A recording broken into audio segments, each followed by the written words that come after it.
Chapitre santé, on s'intéresse aux personnes atteintes de cancer. Pendant longtemps, elles étaient prises en charge médicalement, mais entre les séances de soins, elles se retrouvaient bien souvent livrées à elles-mêmes, seules face à la crainte d'une rechute. Et même guéries, il faut parfois vivre avec des transformations physiques causées par la maladie, sans oublier l'entourage du malade qui lui aussi est en souffrance durant cette période traumatisante.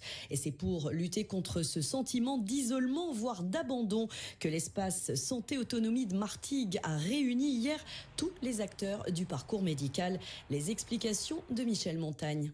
Hôpital, personnel soignant, municipalité, Ligue contre le cancer ont entamé une collaboration dont l'objectif est de faire découvrir aux malades de Martigues et Port-de-Bouc ce qu'on appelle les soins de support. Les soins de support, ça peut être diététique, mais ça peut être également sport sur ordonnance, accompagnement. Là, nous avons une intervenante de tai chi, mais ça peut être également d'autres types de médecine complémentaires, comme la méditation en pleine conscience. Suivi psychologique éventuellement ? Dès le mois de mars, nous allons pouvoir bénéficier de ces consultations de psychologie à l'ESA.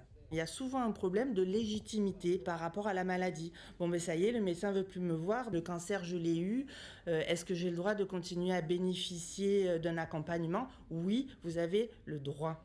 Et ça va vous faire du bien. Et on n'oublie pas non plus les aidants, les proches du malade qui, eux aussi, vivent des moments souvent très difficiles. On s'interdit peut-être de profiter de la vie, on s'interdit aussi de se plaindre du coup, qu'on ne va pas bien. On a du mal des fois à exprimer aussi ce mal-être et ce malaise par rapport à cette maladie. C'est un vrai ouragan, la maladie, quand elle arrive dans une famille. Et effectivement, ça peut être très dur psychologiquement de voir la personne qu'on aime diminuer, malade, avec toutes les conséquences que ça peut avoir. La perte de cheveux, par exemple, sur le traitement, des choses comme ça. Donc c'est aussi important de soutenir les aidants, oui. Des soins de support que les personnels de santé estiment essentiels pour franchir les étapes vers la guérison.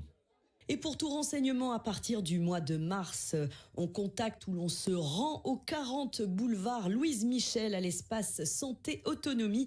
C'est juste en face de l'entrée principale du parc des sports Julia Olive à Martigues.